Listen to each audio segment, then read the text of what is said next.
Endometriosis. Yeah. All right. Another condition that causes a lot of pain and suffering. Here's a basic statistic that may surprise people. If you look at all comers to my fertility practice, and probably yours, you look at every woman that walks in the door for whatever reason, they just filter and you click, right? 40% of these women will have endometriosis. Either they know they have it or they don't know.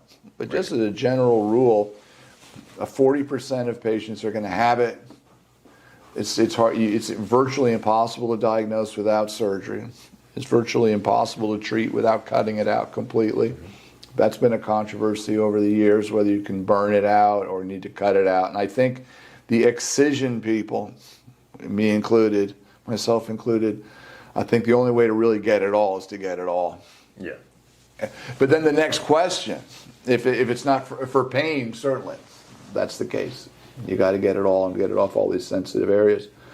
But I think if you look at women who are getting their tubes tied, they've had all the babies they ever want. They're going to get their tubes tied. And you start looking around, take some samples.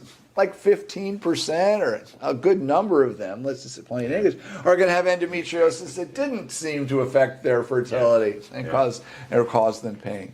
Yeah. So, how much does it cause infertility, right? Well, how do you approach infertility and endometriosis, Ken? So I think that, first of all, endometriosis is associated with infertility. There is still it's still poorly understood how it causes infertility. But I think we know that endometriosis is an inflammatory state in the pelvis. An inflammatory state in the pelvis distorts the tubal anatomy. Distortion of the tubal anatomy makes oocyte pickup difficult. So that's largely how we think of endometriosis impacting fertility.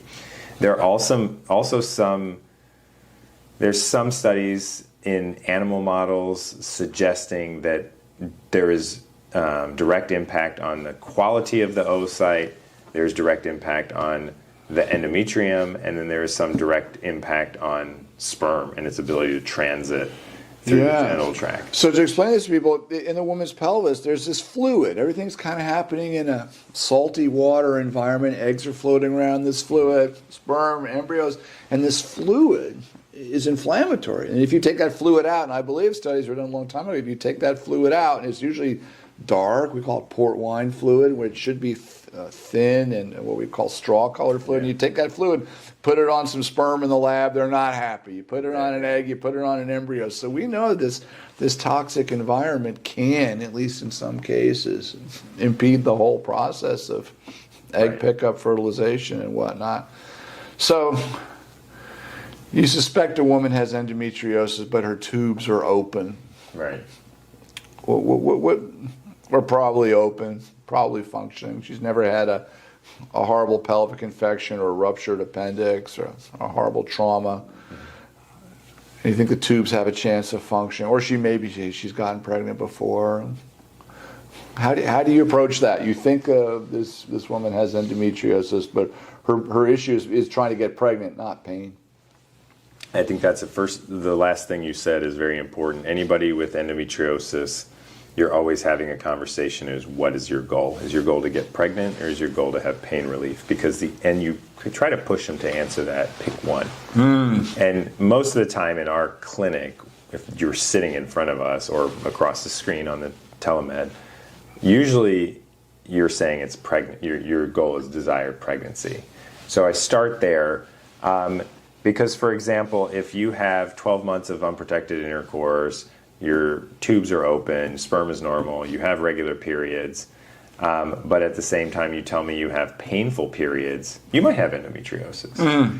So does it make sense to do a laparoscopy, and if we find endometriosis, treat it? Yeah, it makes sense in that it'll probably help your pain. Is it going to help you get pregnant?